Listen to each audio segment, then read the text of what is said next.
오늘 우리 함께 은혜 받으실 말씀의 제목은 네 마리의 말과 그 탄 자들, 이런 제목인데요. 우리가 지금 살고 있는 시대가 이 네 마리의 말이 지구상에 나와서 들뛰고 있는 그런 시대입니다. 각각의 정체가 무엇인지 오늘 설교 말씀 통해서 잘 들으시고 이 네 마리 말에 현혹되지 않고 주님과 동행하며 승리하는 여러분들이 되시기를 주님의 이름으로 축원드립니다. 자, 2016년 우리가 살고 있는 오늘 현실의 모습이 어떤가? 이게 독일 뮌헨에서 사람들이 제일 번잡할 6시 반인가? 그 시간에 쇼핑센터에 맥도날드 있는 그 근처에서 무차별 총기 난사가 벌어졌어요. 그래가지고 최소 지금 10명이 사망을 했고, 그리고 앞으로도 사망자가 더 나올 수 있는 그런 상황에 있습니다. 또 얼마 전에 터키 이스탄불에 있는 국제공항에 또 테러가 발생했습니다. 이때도 한 50여 명이 사망을 했고 많은 사람들이 부상을 입었죠. 뜻하지 않은 그런 곳에 지금 테러가 빈발하고 있는 그런 상황이고, 그 배후에는 다른 어떤 집단보다도 IS라고 하는 집단이 관여되어 있고, 그러나 그보다 또 더 현실적인 위협은 바로 이 북한에 있어요. 그래서 쏘기만 하면은 지금 대한민국 어느 곳이라도 자기들 마음대로 핵폭탄을 날려보낼 수 있는 위력을 가지고 있고, 며칠 전에 그 실험을 또 했어요. 그래서 지금 대한민국은 방어막을 치지 않는 한은 북한의 그 핵위협에서 자유롭지 못할 것이다 하는 거죠.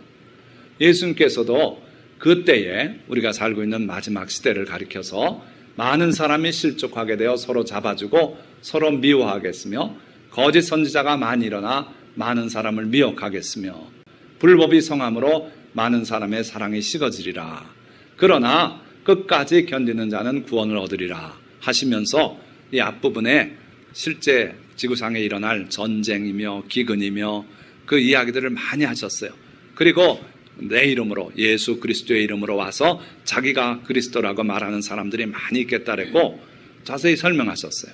오늘 우리가 요한계시록을 본문으로 해서 오늘 우리의 모습을 살펴보고 거기에 대비하는 그런 시간을 갖겠는데, 요한계시록은 예언의 말씀이죠. 예수님께서는 앞으로 일어날 일들을 우리에게 많이 말씀하셨어요. 그 목적이 뭔가? 자, 보니까 이 예언의 말씀을 읽는 자와 듣는 자와 그 가운데 기록한 것을 지키는 자는 복이 있나니 때가 가까움이라.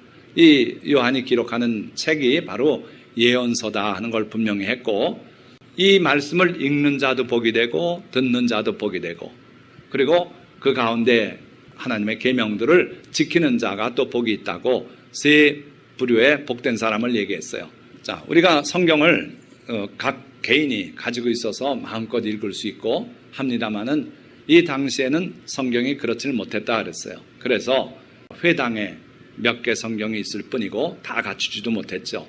그러나 어쨌든 안식일 날 예배 드리러 가서 그 성경을 누군가가 대표가 나와서 읽습니다. 그 사람 복된 사람이다 이거예요. 그 자리에 서서 하나님의 말씀을 낭독할 수 있다는 것도 복된 것이다. 그리고 앉아서 그 말씀을 경청하는 그 사람도 복된 사람이다. 또 복된 사람이 누구냐면 그 말씀을 듣고 실제로 그렇게 실행하는 사람, 복된 사람이다 이거예요. 그래서 하나님의 모든 말씀은 읽는 자와 듣는 자와 또 지키는 자들이 복된데, 이 예언의 말씀도 그렇다 그랬어요. 그러니까 요한계시록을 특별히 복된 성경으로 하나님께서 복을 내려주셨는데, 왜 그러냐면 이 요한계시록을 읽고 우리가 사는 시대가 어떤 시대인지를 명확히 이해하고 그리고 거기에 대처하게 되면 그 사람은 복된 사람이에요. 참으로 복된 사람이에요. 지금 시대 상황이 어떤지도 모르고 그러고 살아가다 보면 덫에 걸려요. 그래서 크게 실패하고 이렇게 되기 때문에 여러분들이 요한계시록의 말씀을 읽기도 하고 듣기도 하고 그러고 그 가운데 말씀을 지키는 자는 복된 자다 이거예요. 자, 그런데 예언을 기록한 목적이 무엇겠는가 보니까요, 예수님께서 다른 예언을 하시면서 이렇게 말씀했어요. 지금부터 일이 일어나기 전에 미리 너희에게 일러두면 일이 일어날 때에 내가 그인 줄 너희가 믿게 하려 함이로다. 자, 예언이라는 것은 앞으로 일어날 일을 얘기한다 그랬죠? 그런데 그 내용이 일어나기 전에는 이게 뭘 말하는 걸까 하고 확신이 안 서는 경우가 많아요. 그런데 그 사건이 딱 성취가 되고 나면 이 말씀이 바로 이걸 말씀했구나. 이렇게 우리가 알 수 있는 거예요. 그래서 예언은 꼭 기억하세요. 앞으로 일어날 걸 여러분들이 미리 알아가지고 거기에 대비해서 삼성 주식이 얼마까지 가니까 그거 사자든지 이러라고 주시는 게 아니다 이거예요. 그 일이 이루어졌을 때 이 말씀이 이걸 예언한 거구나 이렇게 깨달아지면서 그렇게 되면 뭘 얻게 되냐면 하나님이 참 하나님이시고 예수님이 진짜 그리스도 메시아시구나 하는 것을 믿게 된다는 거예요. 그래서 여러분들이 주님의 예언의 말씀들을 많이 알고 있을 필요가 있고요. 그 말씀이 이루어지는 걸 볼 때 믿음이 더 성장하고 이렇게 된다 이거예요. 자, 예를 들어서 이거 보십시오. 보기도 흉측한 독일의 유태 민들 수용소 중에 하나예요. 시체가 산더미를 이루고 또 그 시체를 이용해서 금리빨 뽑아 쓰고 별짓들을 다 했어요. 자, 그 연합군이 승리해서 드디어 독일 나치 수용소를 들어가게 됐는데 그때 생존해 있던 사람들의 모습이에요. 사는 환경이 이렇게 열악했어요. 여러 층으로 해서 토끼집만도 못한 그 환경 속에 살고 있었고 일부 사람들은 대패밥을 펴놓은 거기에서 죽은 사람들과 같이 일부는 죽어있고 일부는 살아있고 그런 모습으로도 발견됐고 형편없었어요. 이 모습을 여러분들이 기억하시고 하나님께서 에스겔서 37장을 기록하신 내용을 한번 떠올려 보세요. 거기에 뭐가 있습니까? 에스겔 37장에 보면은 해골골짜기로 하나님께서 에스겔 선지자를 데려가세요. 거기 보니까 뼈다귀들이 쫙 널려 있는데 마른 지 오래된 뼈다귀들이고 전부 흐트러져 있는 거예요. 그래서 너무 황량한 그 모습에 충격을 받고 있는데 하나님께서 에스겔 선지자에게 묻습니다. 인자야, 이 뼈들이 살아나겠느냐? 그러니까 에스겔이 전혀 살아나겠다는 생각을 못 하겠는 거예요. 그래서 주여 주께서 하시겠나이다. 그랬더니 하나님께서 에스겔 선지자 보고 네가 대언을 하거라. 공중을 향해서 소리쳐라. 생기야 들어와서 이들에게 들어가라. 그래서 하나님의 말씀대로 그 공중의 생기들을 향하여 명령을 내렸어요. 그랬더니 뼈들이 갑자기 여기 뼈가 굴러와서 여기 맞고 떨그럭 하면서 그 해골들이 메마르고 다 부스러지고 했던 해골들이 맞춰지고 결국 거기에 살이 덮이고 핏줄이 생기고 그리고 가죽이 덮이고 그러더니 우뚝우뚝 서는 거예요. 그래가지고 도열했는데 보니까 힘이 큰 군대가 돼버린 거예요. 그 환상을 하나님께서 보여주시고 그러고 나서 이 말씀을 해요. 내 백성들아, 내가 너희 무덤을 열고 너희로 거기에서 나오게 하고 이스라엘 땅으로 들어가게 하리라. 이게 바로 이스라엘의 회복을 하나님께서 묵시적으로 환상으로 보여주신 거예요. 그러면서 이스라엘이 자기 땅으로 돌아가게 될 것이다. 그런데 그때 상황이 어떠하냐면은 너희 무덤을 열고 거기서 나오게 해서 고토로 돌아가게 하는 그런 형상이다 이거예요. 도대체 이걸 보고 일이 이루어지기 전엔 상상을 못했어요. 그냥 잘 살다가 돌아오는 거지 무슨 무덤을 열고 거기서 나오게 하신다 그렇게 말씀하는가. 바로 조금 전에 그림을 보면 여러분들이 이해가 되실 거예요.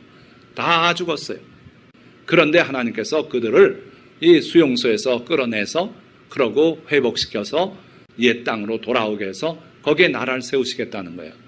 그런데 내 백성들아, 내가 너희 무덤을 열고 너희로 거기에서 나오게 한즉 너희는 내가 여호와인 줄을 알리라. 그때서야 하나님이 살아계시고 하나님께서 이 2000년 동안 우리를 버리신 게 아니고 마지막 하나님의 때가 돼서 우리를 무덤에서 일으키고 그리고 옛날 땅으로 돌아가서 나라를 세우게 하셨구나.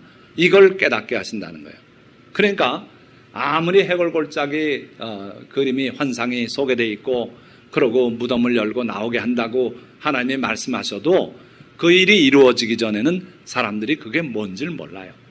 믿어지질 않는 거고 그리고 구체적으로 이게 도대체 뭘 상징하실까? 아무리 연구해도 몰라요. 그런데 그 사건이 이루어지고 이스라엘이 1948년 5월 달에 독립을 선언하고 그리고 4차례 전쟁을 겪으면서 하나님께서 지켜보하셔서 아랍의 그 13억 되는 그 인구의 공격을 다 이겨내고 오늘같이 뚜렷한 자랑스러운 나라를 이루기까지 그들은 이 말씀을 깨닫기 힘들었던 거예요.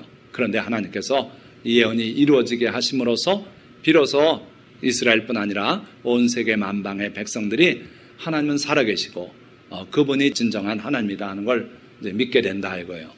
자, 그러니까 예언은 이루어지기 전까지는 잘 모른다는 겁니다. 오늘 우리가 현재 이루어진 것까지 보면은 잘 맞아요. 그런데 바로 그 다음 이루어질 내용은 잘 몰라요. 이렇게 돼 있어요. 그 예언이 원래 그렇게 돼 있다는 겁니다. 자, 예수님께서 많은 사람이 서로 미워하겠다고 말씀하셨는데 그게 과연 그런가? 보세요. 나치는요, 이 히틀러란 한 사람, 이 사람의 미움 때문에 유대인 600만 그리고 전 세계 950만 명을 학살했어요. 유대인만 학살한 게 아니에요. 그래서 왜 유대인을 유독히 미워했는가? 일화는요, 그의 어머니가 바람을 피웠는데 유태인하고 바람을 피웠대요. 그래서 히틀러는 어려서 자라면서 유태인에 대한 강한 반감을 형성하고 그리고 나중에 총독이 되면서 유태민족을 없애버려야 될 민족이라고 이렇게 지목을 하고 그뿐 아니라 열등한 다른 민족들을 없애고 그리고 우량한 자기 민족이 세계를 다스려야 된다고 이런 착각 속에 빠져버린 거예요. 미움이 바탕이 돼서 그런 일을 했다는 겁니다. 여기 여러분들은 기억하실지 몰라도 캄보디아의 킬링필드라고 있어요. 약 130만 넘는 사람들의 유골이 발견됐어요. 학살당한 사람들이에요. 발견되지 않은 유골까지 하면은 250만이 당시에 학살됐다고 그렇게 믿습니다. 크메르 루즈라고 하는 그 정권이 공산 정권인데 정권을 잡고서 그러고 자기 국가 안에 있는 사람들 중에 다른 민족, 베트남 민족이라든지 이 민족 청소를 했어요. 그러고 또 계급 청소를 했어요. 부르주아 다 죽이고요. 크리스찬들 다 잡아 죽이고 안경 꼈다고 죽이고 경찰이었다고 죽이고 공무원이었다고 죽이고 그렇게 해서 잡아 죽인 사람이 250만. 당시 인구가 800만인데 전 국민의 30%가량을 죽였어요. 결국 이것도 미움의 근거에서 이런 일이 벌어진 거예요. 자, 그러다가 2001년에 반미정서라는 게 이상하게도 세계에 많은 사람들에게 그게 먹혀 들어갔어요. 미국에 대해서 이를 갈아요. 왜 그렇게 이를 가는지 모르겠어요. 그러니까 이것이 어떻게 보면 사탄이 온 인류의 가슴에 심어준 하나의 미움이 아니겠는가 그렇게 보는 거예요. 그래서 그 반미정서가 극에 달했을 때 결국은 쌍둥이 빌딩 폭파돼서 3천여 명이 무차별적으로 한순간에 목숨을 잃고 말았어요. 그리고 펜타곤이 공격받고 그런 세계 인류의 역사가 바뀌는 그런 한 순간이었어요. 그 이후부터는 세계에 안전한 곳이 없어요. 곳곳에 불안해요. 게다가 또 2004년에 우리가 지금 골치 썩고 있는 IS가 등장했어요. 이 사람들은요, 이라크가 무너지고 나니까 거기에서 정신없고 혼란한 틈에 이 수니파 이슬람 교도들이 중심이 돼서 일어나가지고 지상에 참된 이슬람 국가를 세운다 해가지고 그 이라크 한 부분과 시리아 쪽하고 차지해서 이렇게 점령을 하고 정말 끔찍한 그러한 통치를 시작했죠.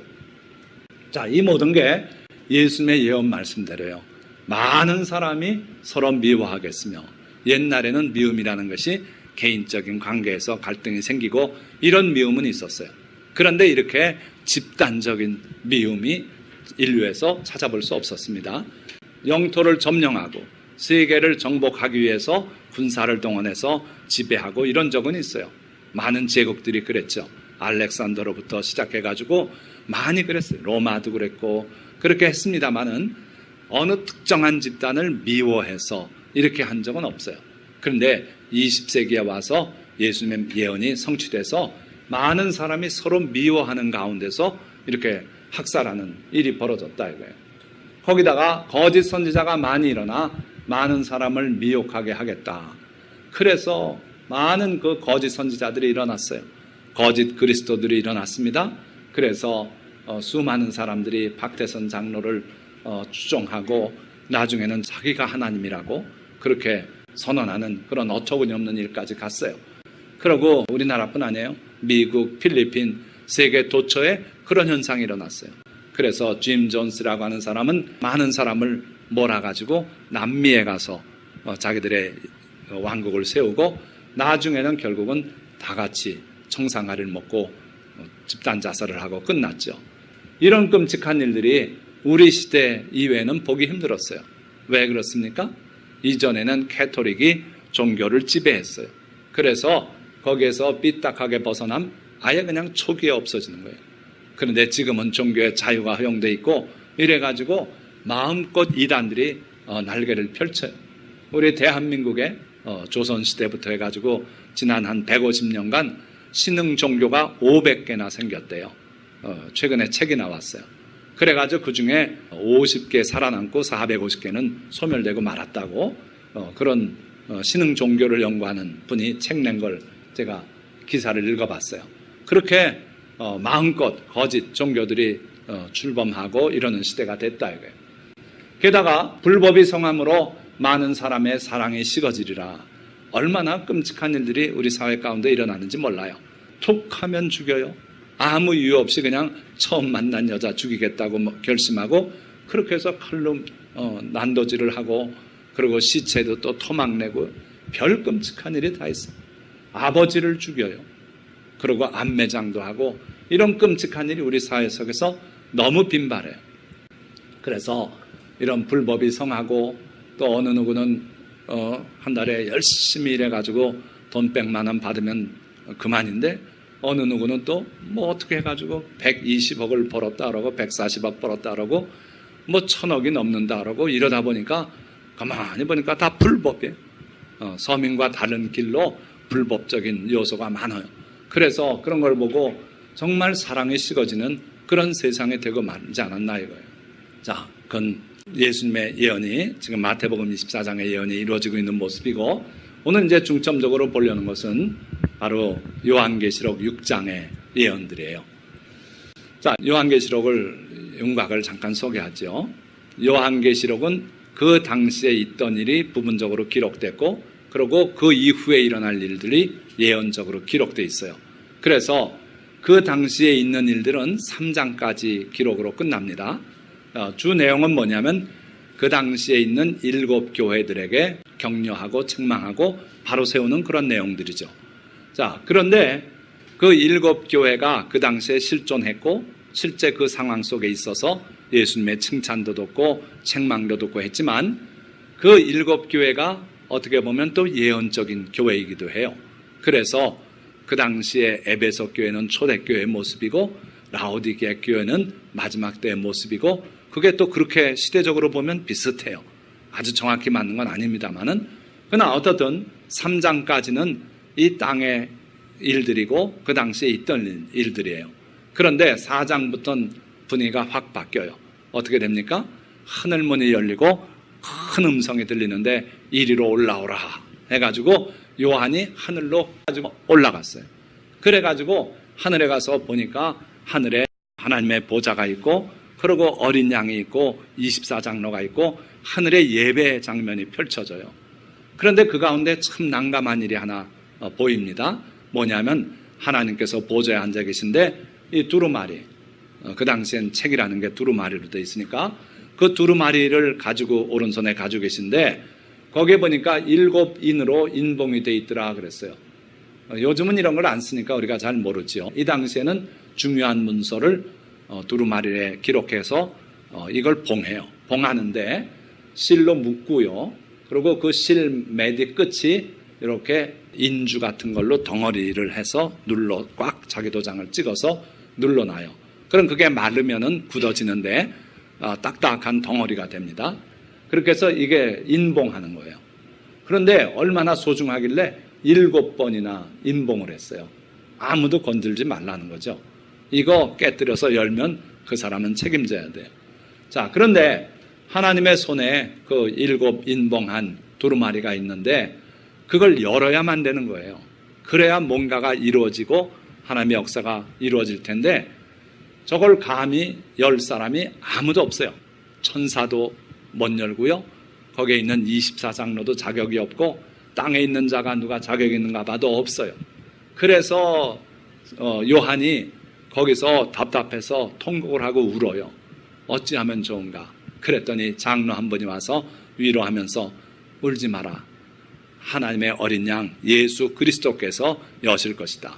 해가지고 보니까 하나님의 어린 양이 하나님 보좌 앞에 나가서 저 책을 받아요. 그러고 인봉을 깨기 시작해요. 그래서 그 7인이 다 깨지는데 오늘 우리가 이제 중점적으로 볼 거는 4번째 인까지를 보는 거예요. 그리고 5번째 인 이야기를 잠깐 드리고 6번째 인 소개하고 이제 오늘 설교 내용이 마쳐집니다. 자, 그런데 그 7인이 첫 번째, 두 번째, 세 번째, 네 번째 하나씩 깰 때마다 4말이 그때마다 한 말씩 나와요.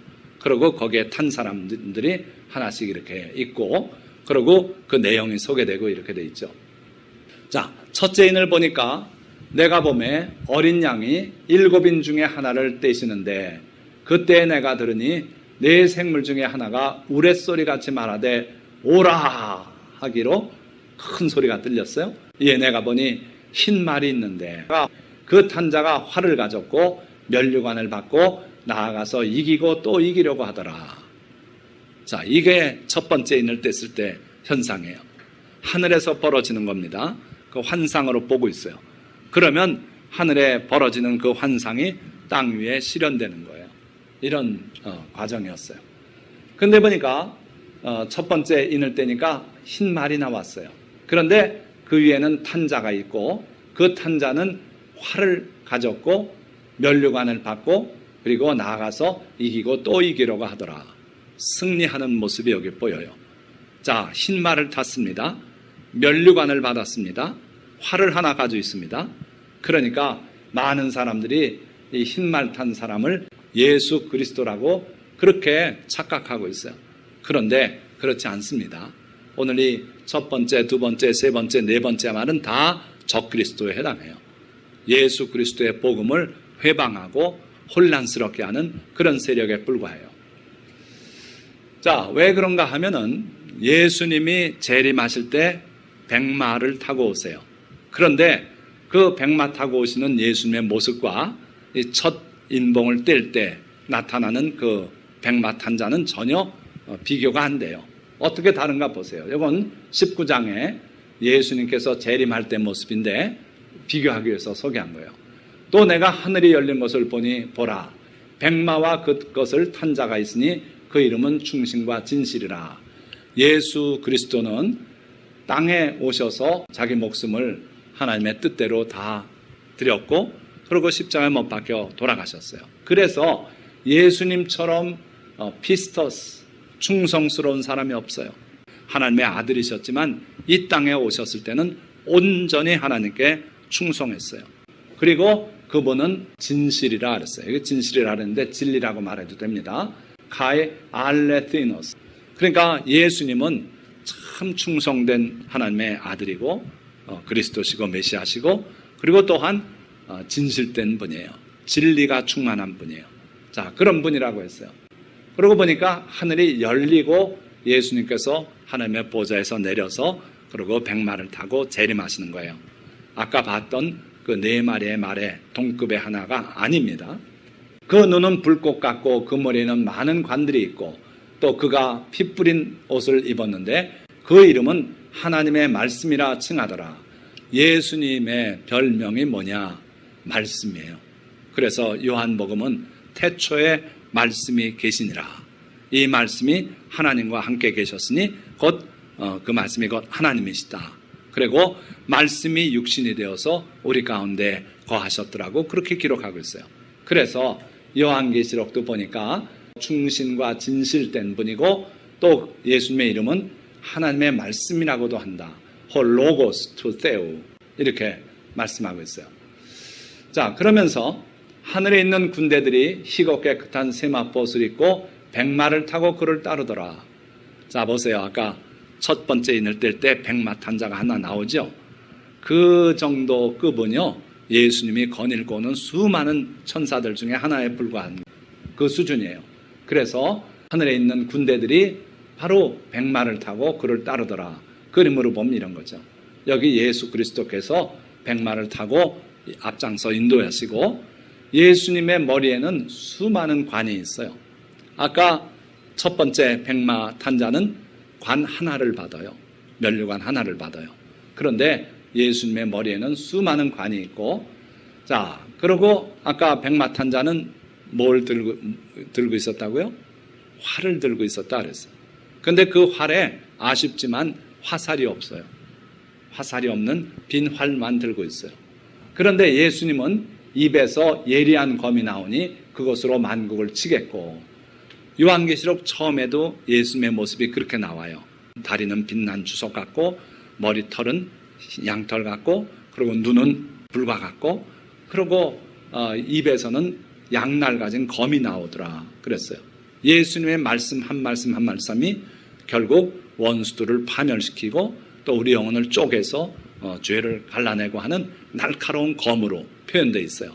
그래서 아까 봤던 그 백마 탄 자와는 비교가 안 돼요.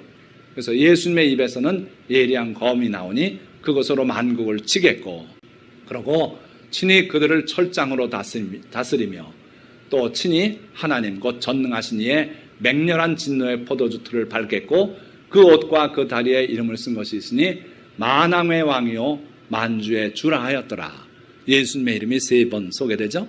하나는 충신이고 진실된 분이고, 또 하나는 하나님의 말씀이고, 또 하나는 만왕의 왕이요 만주의 주라 해서 예수님은 하나님이신 그런 분이라는 거예요. 그러니까 이 요한계시록 19장을 보지 못하고 6장에 흰말 타고 나오는 주인공이 예수님이라고 말하면 어처구니가 없는 이야기가 되는 거예요. 자, 그렇다면 이 첫째 인을 뗄 때 나온 흰말과 그 탄자는 과연 누굴까요? 누구 같습니까? 이거 보세요. 여기 보니까 활을 들고 있죠? 여기 빈 활만 가지고 폼만 잡고 있어요. 화살이 없어요. 그리고 면류관을 하나 받았어요. 그리고 나가서 이기고 또 이기려고 한다. 이 면류관은 아까 예수님이 쓰신 그 면류관과 용어가 달라요. 그래서 이 면류관은 전쟁에서 이기면 하나 주고 또 마라톤에서 우승하면 하나 주고 그러는 상급의 면류관일 뿐이에요. 예수님은 상급을 받는 분이 아니라 상을 주시는 분이에요. 그래서 이 존재는 예수님과 비교할 수 없는 존재다. 그런데 많은 사람들이 그리스도로 착각할 정도로 실제로 이 존재는 인류를 미혹해요. 그래서 이 흰말 탄 자를 따르면은 우리가 유토피아에 도달할 것처럼 그렇게 착각하게 하는 미혹의 영이에요. 자, 구체적으로 말하면요, 무신론적 인본주의예요. 인류가 르네상스를 겪으면서 인본주의가 싹 텄어요. 이제는 신에게 구속돼서 살지 말자. 모든 종교는 우리를 위한 것일 뿐이다. 이런 생각을 갖게 됐어요. 그래서 실제로는 이게 무신론이에요. 하나님을 배제하는 거예요. 하나님을 인정하지 않는 거예요. 그런데 종교를 인정하면서 무신론적으로 종교를 갖게 됐어요. 그렇게 해서 오늘날 진짜 구원의 체험이 있는가? 진짜 하나님을 믿는가? 지금 기도에 그 능력이 있는 걸 믿는가? 그렇지 않더라는 거예요. 그냥 남보기에 거룩해 보이게 기도하는 것뿐이에요. 목소리를 가다듬고 아주 유식하게 기도하고 유창하게 기도하는데 그 기도가 다 공중을 때리는 헛된 기도가 돼요. 자, 이 무신론적 인본주의를 보면 자유, 평등, 박애 이것이 소중하다 그러는 거예요. 그리고 서로 누구든지 다 서로 사랑한다. 그렇게 하면 유토피아가 형성될 줄 알았어요. 그런데 지금 상황 어떻습니까? 아무리 그렇게 해도 일방적인 것에 불과하고 폭탄 터뜨리고 자기 몸에 폭탄 들고 가서 터뜨리고 이러는데 어떻게 박애 정신이 발휘가 됩니까? 지금 유럽은요 흔들리고 있어요. 더 이상은 박애 가지고는 안 되겠다. 우리가 살아야겠다 하는 그런 생각으로 지금 흔들리고 있어요. 또 서로를 인정하고 서로 다르다는 것뿐이라고 다원주의가 등장했어요. 다르다고 틀린 것이 아니다는 거예요. 그래서 그 신도 우리가 인정하고 같이 다 같이 구원받는다고 이러면서 잘못된 종교 다원주의 그리고 일반적인 다원주의가 우리 속에 싹 더 자랐어요. 그렇게 하면 유토피아가 될 줄 알았어요. 그래서 많은 사람들이 이 백마탄자가 처음에 주장할 때 거기에 따라갔어요. 그래가지고 이 백마탄자는 이기고 또 이길 것처럼 해요. 그러나 빈 활을 가졌을 뿐이고 그가 줄 수 있는 게 아무것도 없었어요. 보니까 결국은 허황돼요. 인본주의로서 인류가 유토피아까지 갈 수 있느냐? 그렇지 못하다는 거예요. 여러분들 이거는 그 독일 유태인 수용소의 정문 앞에 붙어 있는 표예요. 아르바이트, 마크트, 프라이. 아르바이트 뭡니까? 노동이에요. 일이에요. 우리 요즘 알바 그러죠. 이게 독일어에서 나온 겁니다. 아르바이트. 그러니까 노동이 자유를 만든다. 너희가 노동을 열심히 하면 자유로워질 것이다. 예수님은 뭐라 그러셨습니까? 너희가 내 말을 행하면 나의 제자가 되고 그러고 진리를 알게 될 것이고 진리가 너희를 자유케 하리라. 그렇게 말씀했어요. 진리를 알게 되고 그 진리가 우리를 자유케 하리라 하는 것을 이렇게 변조시켰어요. 아르바이트가 진리가 아니라 아르바이트가 너희를 자유롭게 할 것이다. 노동하라 이거예요. 노동. 그래서 이 수용소 안에서는 끊임없이 일을 시켰어요. 그 일을 감당 못하면 그 다음에 죽여 없애는 거예요. 가스실로 보내고 이렇게 했어요. 그러니까 무신론적 인본주의는 결국은 우리에게 유토피아를 가져오지 못하고 이런 사상으로 나가고 이렇게 됐어요. 정신을 물질의 그림자라고 이렇게 보게 된 거예요. 자, 둘째인을 뗐어요. 둘째인을 떼실 때에 내가 들으니 둘째 생물이 말하되 오라 하니 앞에 이에 다른 붉은 말이 나오더라. 여기 표현이 다른 붉은 말이라 그랬어요. 이건 앞에 있던 것과 하나의 교체예요. 그러니까 앞에 것에 속았는데 이거 아닌데 그랬더니 그럼 이걸 믿어봐라 하고 그 대체품으로 붉은 말을 내보낸 거예요. 그 탄자가 허락을 받아 땅에서 화평을 제하여 버리며 서로 죽이게 하고 또 큰 칼을 받았더라. 공산주의입니다. 그래서요, 공산주의가 이게 진짜다. 계급투쟁을 버리고 뒤집어 엎고 그리고 평등한 사회를 만들어야 비로소 유토피아가 이루어진다. 이렇게 가르쳤어요. 그래서 결국 공산주의가 들어가는 곳마다 투쟁이에요. 투쟁. 계급투쟁 벌입니다. 그리고 결국은 미움을 가지고 서로 죽이게 해요. 그래서 공산주의 들어가는 곳마다 살상이 벌어져요. 신기하게 그렇습니다. 이 성경 말씀이 얼마나 정확하게 이루어졌는지는 우리가 역사를 보고 아는 거예요. 큰 칼을 받았다 그랬어요. 한두 명 죽이는 게 아니라 대량 학살로 진행돼요. 국민의 30%까지 죽이는 그런 집단이 어디 있습니까? 세상에.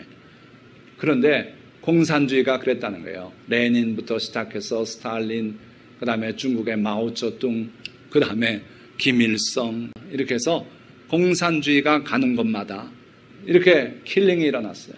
그래가지고 큰 세계적인 그 사건만 봐도 5,500만을 학살했어요. 큰 칼을 받아서 엄청나게 많은 사람을 그렇게 학살하는 일이 벌어졌고, 지금도 이 붉은 말은 여전히 그 세력을 가지고 언제 또 무슨 짓을 할지 몰라요. 공산주의 혁명이 일어나는 모든 곳에는 이렇게 서로 죽이게 하는 일이 벌어지더라 하는 거예요. 자, 셋째인입니다. 셋째인을 떼실 때 내가 들으니 셋째 생물이 말하되 오라 하기로 내가 보니 검은 말이 나오는데 그 탄자가 손에 저울을 가졌더라. 첫 번째가 큰 속임이었고, 두 번째가 또 공산주의로서 크게 속였고, 세 번째 말이 등장합니다. 이거는요, 어떤 큰 세력은 아니에요.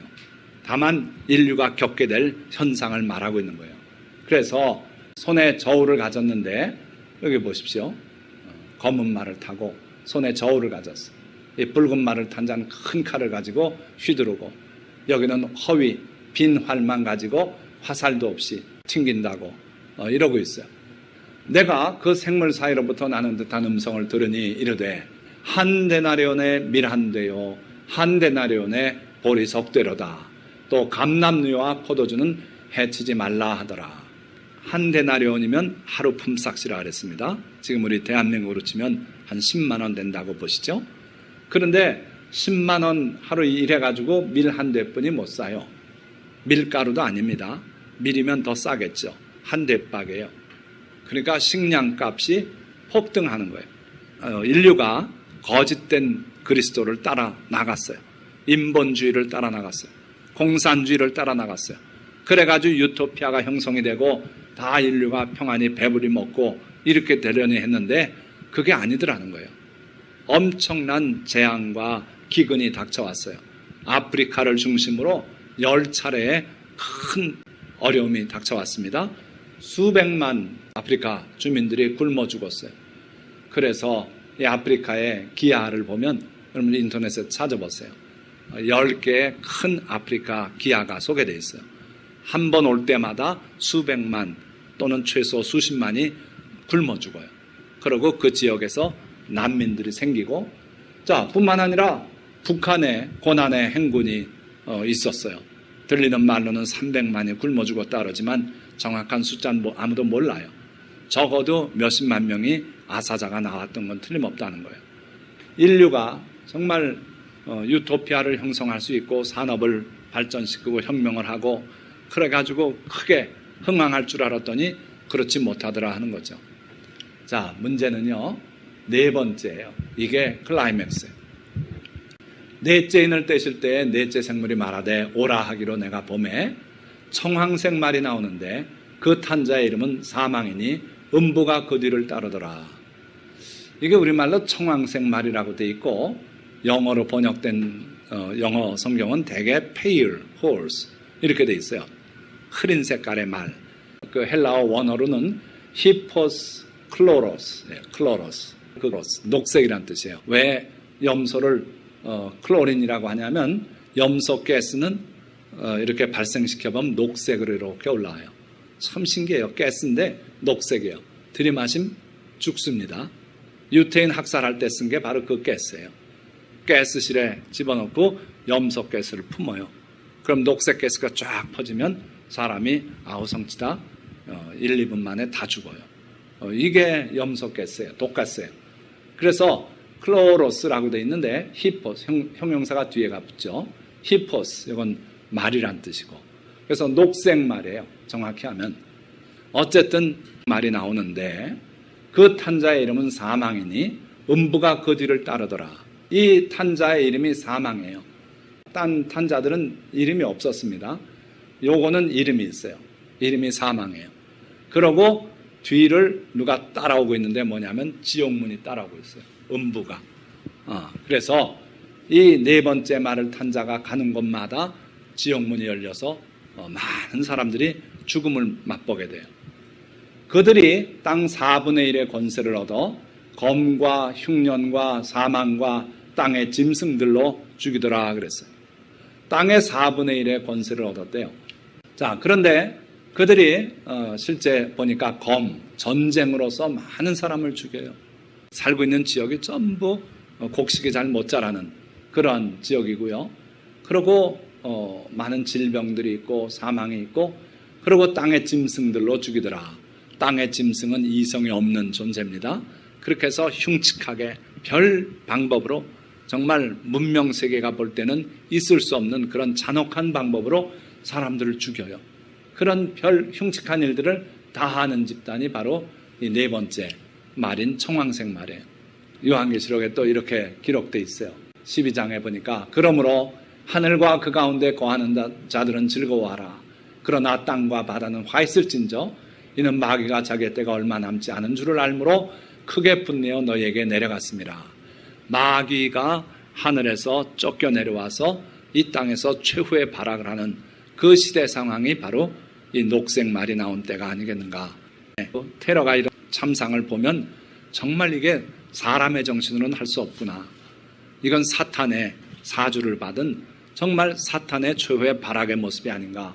지옥이 활짝 열린 모습 아닌가. 그런 생각뿐이 더 할 수가 없어요. 어떻게 큰 트럭을 몰고 그 니스의 평화로운 거리에 어린아이들 또 온 가족이 즐겁게 나와서 밤 시원함을 즐기는데 그 길을 몰고 쫓아다니면서 사람을 들이받아서 80명 넘는 사람을 죽일 수가 있냐 이거예요.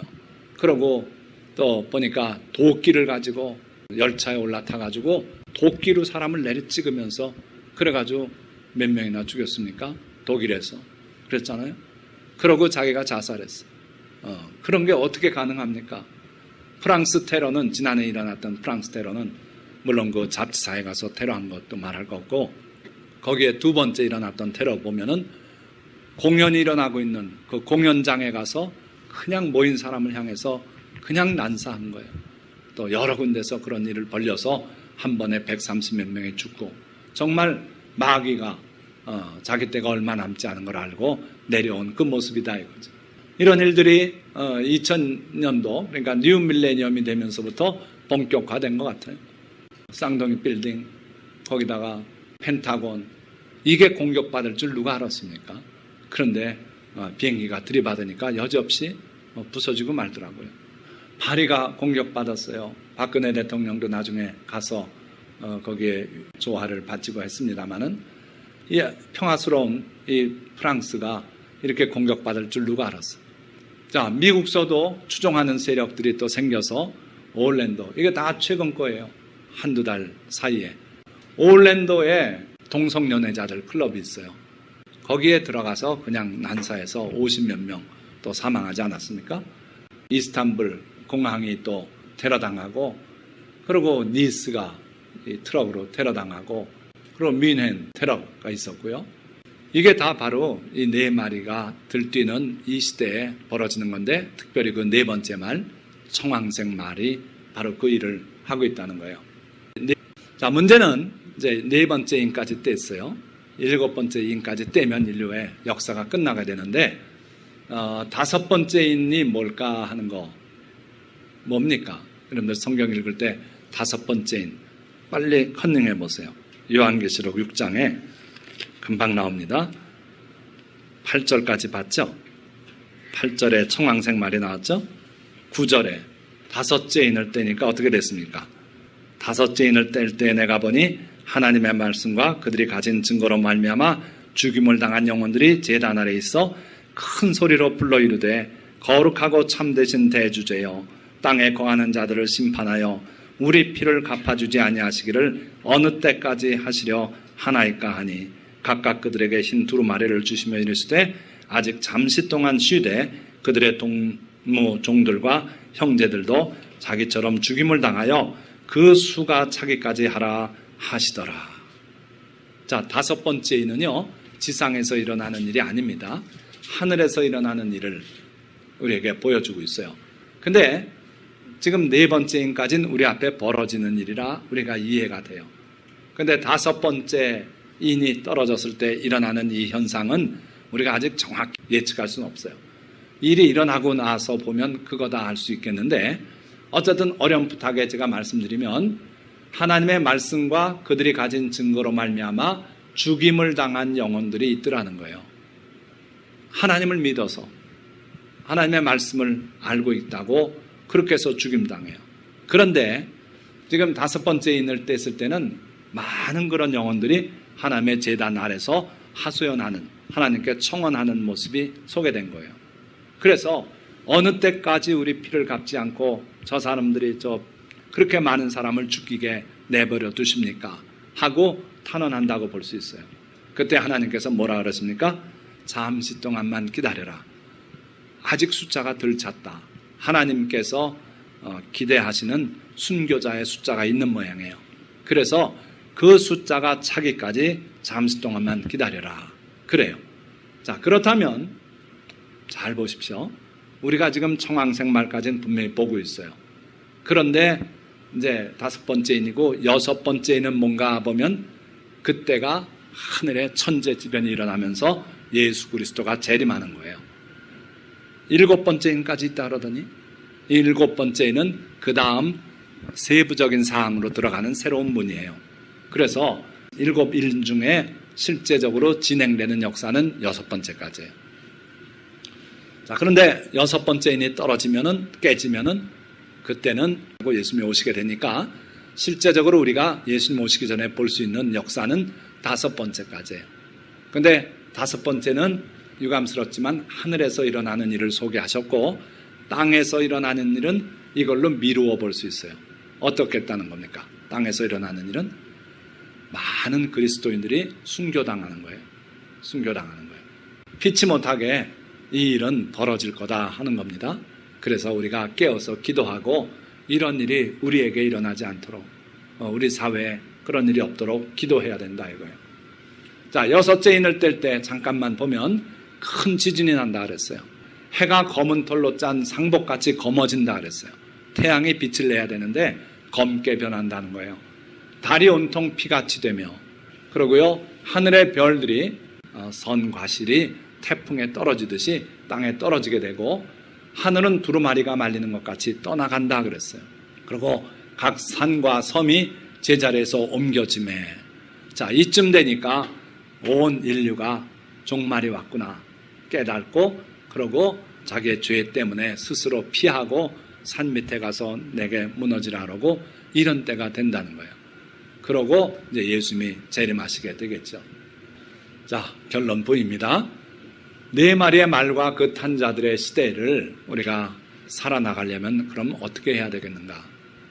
지금 그 시대인데 어떻게 해야 우리가 제대로 살아나갈 수 있겠느냐 하는 거예요. 자, 시편 91편에 우리가 살아나가야 될 비법이 소개되어 있어요. 자, 여기에 이런 약속이 있어요. 내가 지극히 높으신 분을, 이건 온누리 성경을 가져온 거예요. 큰 내용에 큰 차이는 없지만 조금 달라요. 내가 지극히 높으신 분을, 피난처이신 여호와를 내가 있을 곳으로 삼으면, 자, 여러분들이 하나님, 여호와 하나님, 우리 주 예수 그리스도를 피난처로 삼으라 이거예요. 그렇게 삼으면, 근데 그분은 어떤 분? 지극히 높으신 분이고 피난처가 되시는 분이다 이거예요. 그래서 하나님을 여러분들의 피난처로 알고 그 하나님 품 안을 여러분들이 있을 곳으로 알고 그렇게 하면은 어떤 해악도 여러분들에게 닥치지 않고 어떤 재앙도 여러분들의 장막에 가까이 이르지 못할 것이다. 다양한 재앙이 있어요. 전염병도 있고요, 전쟁도 있고 사기꾼에게 당하는 사기도 있고 5만 가지 재앙들이 있는데 그 재앙이 여러분들에게 닥치지 않겠다는 거예요. 왜냐하면 그분이 천사들에게 명령해 여러분들의 모든 길을 지켜주라고 하실 것이기 때문이다. 천사들이 손으로 여러분들을 들어 올려 여러분들의 발이 돌에 맞는 일도 없을 것이다. 일상생활에 사소한 데 있어서도 여러분들에게 피해가 없도록 하나님께서 전능하신 손길로 지켜보호해 주실 것이다 이거예요. 누구에게 하신 약속입니까? 이거예요. 지극히 높으신 분을, 피난처이신 여호와를 내가 있을 곳으로 삼으면 그렇게 된다는 거예요. 자, 91편 1절엔 뭐라 그랬습니까? 여기 보니까 지존자의 은밀한 곳에 거주하며 전능자의 그늘 아래 사는 자여 이렇게 돼 있는데 이게 원어로 보면은 조건절과 주절로 이렇게 돼 있어요. 그래서 지존자의 은밀한 곳에 거주하면 전능자의 그늘 아래 살게 된다 이렇게 돼 있어요. 그래서 여러분들이 이 91편, 시편 91편에 약속된 그 복을 누리기 위해서는 딴 거 없어요. 지존자의 은밀한 곳에 거주하면 그러면 여러분들은 전능자의 보호 아래 살게 된다는 거예요. 이해가 되십니까? 앞에 부분이 조건이고 뒤에 부분이 주절로서 그 약속이에요. 자, 다시 말해요. 어떻게 해야 여러분들이 전능자의 그늘, 보호 아래 살게 된다고요? 지존자의 은밀한 곳에 살라는 거예요. 예수님은 우리 보고 뭐라 그러셨습니까? 내가 구제를 하더라도, 기도를 하더라도, 금식을 하더라도 은밀한 중에 보시는 내 아버지가 보시도록 하라 이거예요. 사람에게 보이지 말고. 우리의 모든 삶이 하나님의 눈 아래에 있다는 걸 알고 하나님의 은총 아래서 해야 된다 이거예요. 그러니까 기도하라는 거예요. 기도처럼 은밀하게 하는 거 없어요. 회중기도도 있습니다만은 기도는 기본적으로 내가 하나님 앞에서 하나님만 들으시라고 하는 거예요. 그래서 여러분들의 삶이 보호받는 삶이 되고 싶으면은 기도 생활을 해야 돼요. 하나님께 기도하는 거예요. 은밀한 중에 보시는 하나님께 기도하는 자, 그 사람은 전능하신 하나님의 보호 아래 살게 될 것이다 이거예요. 주님도 약속하셨어요. 마태복음 마지막 절에 이렇게 약속해요. 볼지어다 내가 세상 끝날까지 너희와 항상 함께 있으리라. 너희가 어딜 가든지 항상 함께 있겠다. 이런 복을 약속하셨어요. 이 약속만 여러분들이 믿어도 사실은 청황생 말이 아무리 날뛰어도 걱정할 게 없어요. 그런데 주님이 함께 있으면서 우리가 뭘 하고 살 거냐가 이제 사실은 더 중요해요. 뭐라 그랬습니까? 예수께서 나와 말씀하여 이르시되 하늘과 땅의 모든 권세를 내게 주셨으니 그러므로 너희는 가서 모든 민족을 제자로 삼아 아버지와 아들과 성령의 이름으로 세례를 베풀고 내가 너희에게 분부한 모든 것을 가르쳐 지키게 하라. 이 일을 하면서 살라는 거예요. 그럴 때 예수님께서 우리와 항상 함께 있고 우리가 언제 어디로 가든지 변함없이 함께 하시겠다는 거예요. 그래서요, 우리가 세상 살면서 그저 쾌락을 쫓아만 살지 말고 이 말씀을 기억하고 주님의 복음을 땅끝까지 전하면서 그리고 이웃들에게 주님의 명령을 잘 가르치고 그대로 행하도록 이렇게 하는 그런 삶을 살면은 주님께서 세상 끝날까지 항상 함께 하시겠다고 약속한 말씀이 여러분들에게 응할 줄 믿습니다. 자, 말씀을 맺습니다. 지금은 네 마리의 말이 세상에 나와서 각기 허락받은 범위 안에서 일해요. 그래서 땅의 4분의 1을 허락하셨고 그리고 허락한 대로 그들이 일하는 거예요. 그래서 허락받은 대로 땅을 지배하며 혼란케 하는 마지막 때예요. 정말 이제 남은 것은 대량 순교, 그 다음에 예수님의 재림 이렇게 남았어요. 그대로 이루어질 거예요. 우리는 그 정체를 분명히 알고 깨어 있어야 해요. 흰말이라고 예수 그리스도인 줄 알고 쫓아다니면 큰일 납니다. 그것은 적그리스도예요. 거짓 인본주의예요. 빈 활만 가지고 약속만 해대고 인류의 유토피아를 약속하지만 줄 게 없는 게 흰말이에요. 그럴듯해 보이지만 흰말과 그 탄자는 하나님을 떠난 인본주의 사상이고 그게 바로 이 마지막 때에 처음엔 각광을 받았어요. 그래서 유식한 사람들이 되고 교양 있는 사람이 되고 교육받은 사람이 되고 해서 인류의 낙원이 될 줄 알았어요. 그런데 그가 가진 것은 화살 없는 활뿐이에요. 인류를 미혹하지만 그가 약속한 것을 줄 수 있는 능력이 없는 그런 거짓 그리스도예요. 붉은 말과 그 탄자는 공산주의 세력입니다. 큰 칼을 받고 허락을 받아 땅에서 평화를 제해요. 이것도 하나님이 허락하신 거예요. 그래서 마지막 때에 이 붉은 말이 평화를 제하고 사상과 계급 갈등으로 서로 죽이게 해요. 그러나 이 붉은 말 역시 우리에게 약속한 것을 줄 수 없는 그런 거짓 그리스도예요. 자, 그 다음에 검은 말과 그 탄자는 전례 없는 식량 가격 폭등을 가져와서 하나님을 버린 인류의 결말이 무엇인지를 우리에게 잘 보여주고 또 앞으로도 그렇게 할 거예요. 자, 마지막으로 등장하는 청황생 말, 가장 지독한 놈인데 세상의 4분의 1을 허락받아서 다스리면서 거기서 온갖 죽음과 검과 땅의 짐승으로 그렇게 사람을 파멸로 몰고 가고 있어요. 자, 이 네 마리의 말과 그 탄자들이 활동하는 마지막 때에 많은 성도들이 순교하게 될 것이에요. 이러한 때를 살더라도 우리가 깨어 일어나 기도하며 주님의 은밀한 날개끈을 아래 거하면 재앙과 파멸을 피하고 주님의 특별한 보호와 구원을 맛보게 될 줄 믿습니다. 기도하겠습니다.